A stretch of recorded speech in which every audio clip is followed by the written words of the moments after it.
บายดีนางนางฟ้าน้อยเด้ออันนี้นะนางฟ้าน้อยสบายดีเจ้าพูนข้าวขาวกับนางฟ้าน้อยนี่ทื่อกันขนาดข้าวขาวนี่นิสัยดีข้าวขาวนี่หักเด็กน้อยเนาะข้าวขาวเนาะหักเด็กน้อยหักผู้เฒ่าได้ข่าวเนี่ยนะ แต่นางฟ้าน้อยนี่คือสิอยากนอนนี่นะนางฟ้าน้อยเจ้าหิวนอนเป็นหมอโลกเมื่อคืนนี่เจ้ากัดนั่นกัดนี่เรานี่กัดนั่นกัดนี่เนาะบัดนี้เจ้าอยากนอนนี่ตำบึงเจ้าเมื่อยเห็นบ่นี่เอาน้ำให้เพิ่นแหน่นางฟ้าน้อยเบิ่งขอเบิ่งหน้าเบิ่งตาแหน่จะเป็นอย่างเจ้าคืออยากนอนมื้อเช้านี่ตื่นขึ้นมานี่เล่นกัดเฮากวนเฮาถ่ายบ่ทันมื้อเช้านี่หาก็คิดพ่อมาเปิด YouTube เบิ่ง FC เขียนใส่ว่าคือบ่ถ่ายรีวิวหมาน้อยให้เบิ่งแหน่ว่าซั่นก็เลยคว้าโทรศัพท์ขึ้นมาซะนี่ๆบัดมาคว้าถึงตอนเราบ่ห้าวปานใดเราอยากนอนนี่เราอยากนอนสวยนี่นางฟ้าน้อยมื้อนี้บ่าวซักมาหาสบายดีบ่าวซักอันเพิ่นสิปิดช่องเก่าเพิ่นช่องเก่าแล้วเพิ่นสิเปิดช่องใหม่เด้อให้ทุกคนติดตามซอยเพิ่นแน่นี่เด้อก็สามารถสนับสนุนกดไลค์กดแชร์เบาซักไงก่อนเพิ่นสิเปิดช่องใหม่ได้เพิ่นต้องมีเบอร์โทรศัพท์ใหม่มื้ออื่นสิพากันไปเปิดเบอร์โทรศัพท์แล้วก็สิตั้งช่องให้เพิ่นใหม่เริ่มต้นใหม่อีกชื่อสิเป็นชื่อเก่าเนาะเบาซักชื่อเก่าชื่อเบาซักคือเก่าชื่อเก่ารูปเก่าโอเคแต่จะเป็นช่องใหม่ซอยกันกดติดตามให้เบาซักหน่อยเด้อเอาอันมาเว้าเรื่องเบาซักหลายนางนั้นสิเว้าให้พอนางนั้นว่าอยากให้รีวิวหมาให้เบิ่งแน่ว่าซั่นน้ำล่าตุกน้อยมีเด้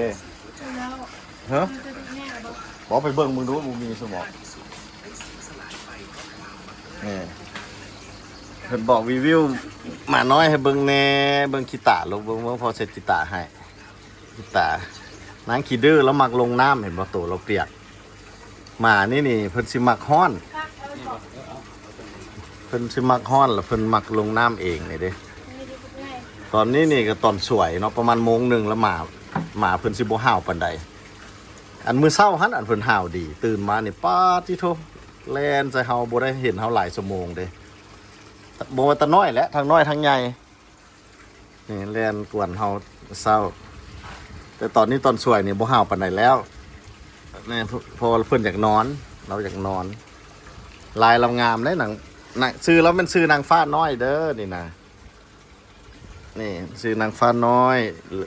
หรือว่าเอาน้องเมษาบอกเอาตัวใดดีเอานี่กัดกระเป๋าของไผ่เลยนี่นะโอ้บ่รับผิดชอบเด้อนี่นะกระเป๋าไผ่ขาดบ่รับผิดชอบนี่นะเอาสลายเพิ่นให้เจ้าของหมารับผิดชอบเด้อไปกัดไปอย่างของเพิ่น เน่ละกัดไปหมดเดี๋ยวนี้นี่แค่วเราคันแค่วโอ้แค่วเราคันแล้วเมียงก็ต้องเอาขึ้นสูงหมดเดี๋ยวนี้แม้กระทั่งฟอยโดยเฉพาะฟอยต้องเอาขึ้นเทิงทุกสิ่งทุกอย่างได้เอาขึ้นเทิงแต่เบิ่งแม่เราดูแม่เราไปใส่ในเครื่องมิดแท้แม่แล้วคนชื่อนางฟ้าโอ้นางฟ้ามาลีอยู่พี่ถามว่าสบายดีนางฟ้าจะสบายดีบ่จะเนี่ยลุงมันลีนอนเงียบเนาะอยู่พี่นี่นอนเงียบอยู่คนเดียวอยู่พี่เนาะนะโอ้ย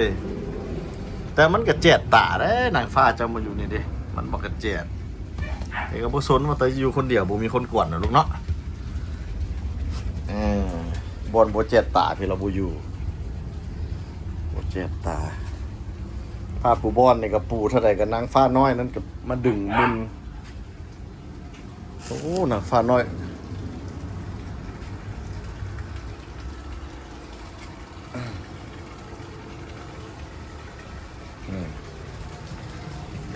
รีวิวนางฟ้าน้อยให้เบิ้ง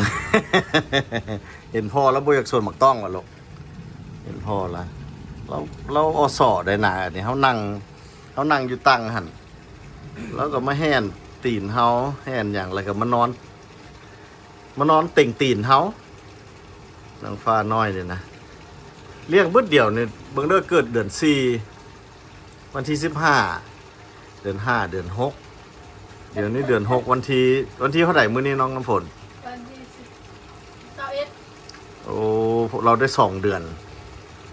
กับทิศหนึ่งเลยได้นี่เด้คมใหญ่แล้วกับประมาณซ้ำนี้นี่นางขี้ดื้อนี่นะแล้วกัดมักต้องหวานแล้วนะกัดมักต้องหวานไปแล้วแต่ว่าโอ้สิบ่ได้ปิดบ่น้องน้ำฝนอีต้นเราตุ่มปิดอันนี้ซะปิดแล้วพอเดี๋ยวนี้นี่เรามักลงไป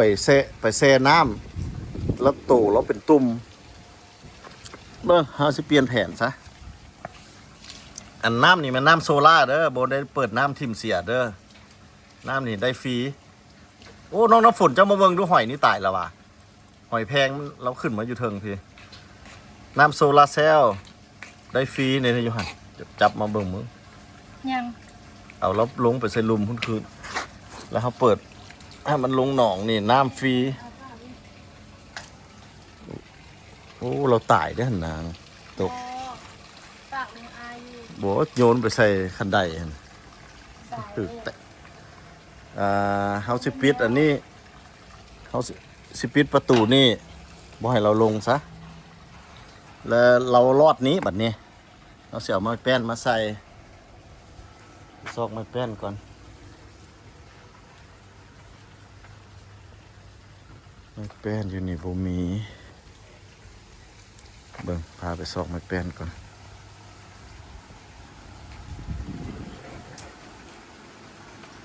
ไม้แป้นมาใส่บ่ให้เรารอดไปใส่อีต้นเรามาโหนบ่าวซักหาไม้แป้นก่อน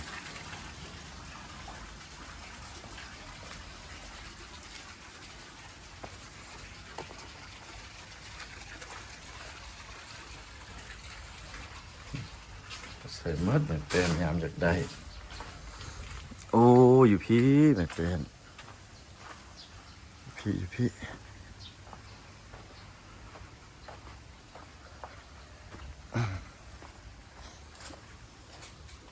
เอาบุยได้บุยได้ยาวคนใดตัวนี้คือจะตอบโจทย์ละตัวนี้ตอบโจทย์อยู่ตัดบ่ให้เราลงหนองตัดต้องอัดตัวนี้น้ำเรามาลงตัวนี้เฮ็ดกันเรามาลงตัวทั้งข้างนี่ก็ซอยบ่ได้ข้างอันนี้ขาวบุกวนพอไอ้แตนยังอย่าสุยุด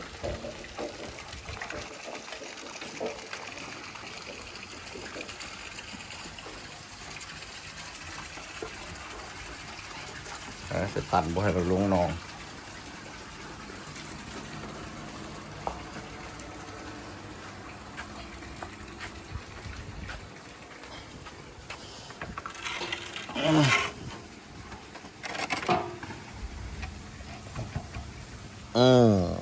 ดีสิลงบ่ได้แล้วแบบนี้เอาลองเบิ่งก่อนเนาะรอดบ่พอเราลงหนองเราโตเราเป็นตุ่มตัวเป็นตุ่มหมาน้อยนี่ลงหนองแล้วเป็นตุ่มแหมผลมากัดซ้ำแบบนี้ตัวเราจะเป็นตุ่มขัน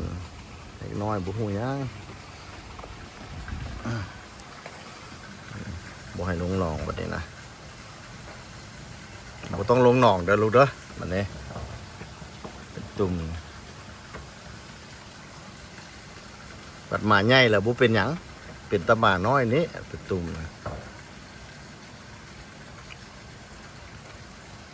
เจ้าคันแขวเนาะเห็นหยังก็จะกัดนานๆอันนี้นะนี่เห็นหยังก็จะกัดพอเสร็จกีตาร์ให้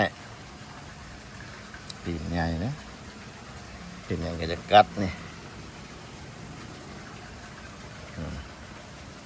โอเคเอาตอบโจทย์น้องอันมีคนจะให้รีวิวหมาน้อยให้เบิงให้รัดอัปเดตให้เบิงนี่หมาน้อยใหญ่แข็งแรงดีเมื่อก่อนนี่ก็ซักยา2 เข็มพุ่น ซักยาหมดสุดโตเลยทั้งหมาน้อยทั้งหมาใหญ่เมื่อก่อนเนี่ยโตละ2 เข็มอันนี้นี่ถ้าข่าวเนี่ยกันนี่ใส่ดีหักเด็กน้อยนี่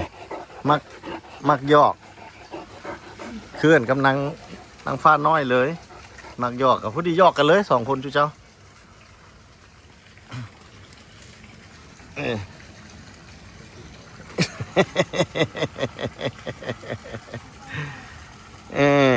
เนี่ยขี้ดื้อหลายนางขี้ดื้อเราคันแค่วเราอย่างเราก็จะกัดไปหมดโอเคสิขอจบวิดีโอสั้นๆนี้เขาก่อน